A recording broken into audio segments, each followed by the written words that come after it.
हरे कृष्ण।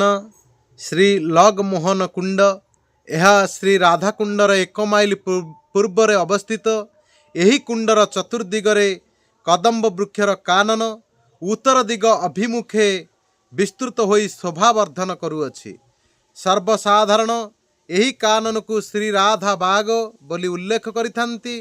कथित अछि यही कुंडर पश्चिम तीर रे शंखचूड़ श्री राधा को हरण करी उत्तर दिग अभिमुखे पलायन करिथिला ओ अनति विलंबरे श्रीकृष्ण द्वारा विनाश प्राप्त होइतिला।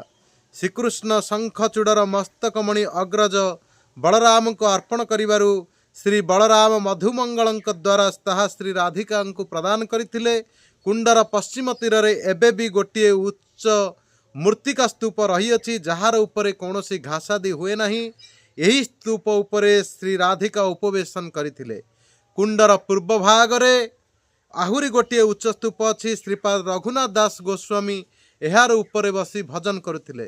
श्री कंकण कुंड श्री राधाराणी सखी मानक सहित निज कंकण रे यही कुंड निर्माण करथिले। यही कुंड राधा कुंड मध्य अवस्थित।